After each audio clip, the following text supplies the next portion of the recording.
നമുക്ക് P V അൻവറിൻ്റെ ഇന്നത്തെ തെരഞ്ഞെടുപ്പ് പ്രചരണത്തിനൊരു വ്യത്യസ്തതയുണ്ടായിരുന്നു. മറ്റെല്ലാവരും കൊട്ടിക്കലാശവുമായിട്ട് നിലമ്പൂരിൻ്റെ നഗരമധ്യത്തിലേക്ക് വലിയ രീതിയിലുള്ള പ്രചരണവുമായിട്ട് ഇറങ്ങിയപ്പോൾ അവിടെ വ്യത്യസ്തനായി പി വി അൻവർ. നമുക്കിപ്പം അഷ്കർ അലി കരിമ്പയുണ്ട്. അഷ്കർ അലി കരിമ്പ ഒരുപക്ഷെ യൂസഫ് പത്താനെ കൊണ്ടുവന്ന് നടത്തിയ വലിയ നാടിളക്കിയുള്ള റോഡ് ഷോയ്ക്ക് ശേഷം ഇനി അത്തരത്തിലൊന്നും വേണ്ടെന്ന് കരുതിയാവാം വ്യത്യസ്തമായ പ്രചരണത്തിൽ പി വി അൻവർ ഇറങ്ങിയത്.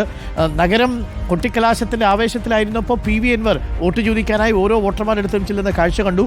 ആത്മവിശ്വാസം ഒട്ടും കുറവില്ലല്ലോ അല്ലേ പി വി അൻവറിനും? അരുൺ, അവസാന മണിക്കൂറിൽ പരസ്യ പ്രചാരണം അവസാനിക്കുന്ന അവസാന മണിക്കൂറിൽ മുന്നണികൾ കൊട്ടിക്കലാശത്തിൽ കൊട്ടിക്കയറുന്ന സമയത്ത് പി വി അൻവർ വ്യത്യസ്തമായൊരു രീതി തന്നെ സ്വീകരിച്ചു എന്നുള്ള അർത്ഥത്തിൽ യാതൊരു സംശയമില്ല. കാരണം ഒന്നാമതായി അൻവറിൻ്റെ ക്യാമ്പുമിലെ അൻവറൊക്കെ പറയുന്നത് നിലമ്പൂർ മുതൽ വഴിക്കടവ് വരെ നീണ്ട യൂസഫ് പത്താനെ മുൻനിർത്തിയുള്ള റോഡ് ഷോ, ആ റോഡ് ഷോ തന്നെയായിരുന്നു യഥാർത്ഥത്തിൽ തൃണമൂലിൻ്റെ കൊട്ടിക്കലാശം എന്നാണ് പി വി അൻവർ പറയുന്നത്.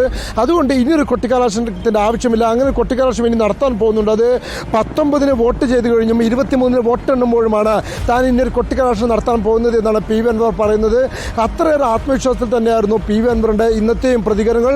കൊട്ടിക്കലാശം ഒഴിവാക്കിയെങ്കിലും പി വി അൻവർ പ്രചാരണ രംഗത്ത് സജീവമായ മണിക്കൂറുകളായിരുന്നു എന്ന് പറയേണ്ടി വരും. കാരണം ആദ്യഘട്ടങ്ങളൊക്കെ തന്നെ രഹസ്യമായി വ്യക്തിഗത വോട്ടുകൾ നേരിട്ട് കണ്ട് ഉറപ്പിച്ചിരുന്ന പി വി അൻവർ ഇന്ന് പരസ്യമായി റോഡുകളിലൂടെയൊക്കെ ഇറങ്ങിയത് ആദ്യം അമരമ്പലത്തും പിന്നീട് കരുളായിലും ഏറ്റവും അവസാനം ചുങ്കത്തറയിലുമൊക്കെ തന്നെ ആൾക്കൂട്ടത്തിലേക്ക് ഇറങ്ങി വോട്ട് തേടുകയും വലിയ തോതിൽ അവിടെ ആളുകൾക്കിടയിൽ ഒരു സ്വീകാര്യനായി മാറുന്ന രീതിയിൽ തന്നെ ഒരു വോട്ട് തേടിയുള്ള പ്രചാരണം നടത്താനും ഇന്ന് അൻവർ സാധിക്കുകയും ചെയ്തിരുന്നു.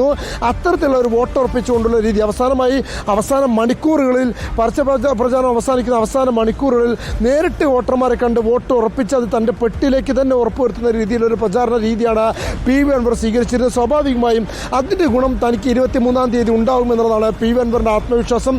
മാത്രമല്ല ഓരോ പാർട്ടിക്ക് ലഭിക്കുന്ന വോട്ടുകൾ LDF-ന് 35,000-ൽ താഴെ, അല്ലെങ്കിൽ UDF-ന് പരമാവധി 45,000, അങ്ങനെ ഓരോ മുന്നണികൾക്കടക്കം ലഭിക്കുന്ന വോട്ടുകൾ പ്രവചിച്ച് താൻ 75,000 വോട്ട് പിടിക്കും എന്ന് ആവർത്തിച്ച് പറയുന്ന അൻവറിനെയാണ് ഇന്ന് നമ്മൾ അവസാന മണിക്കൂറിൽ കാണുന്നത്. അഷ്കർ അലി കരിമ്പയാണ് വിവരങ്ങൾ നൽകിയത്.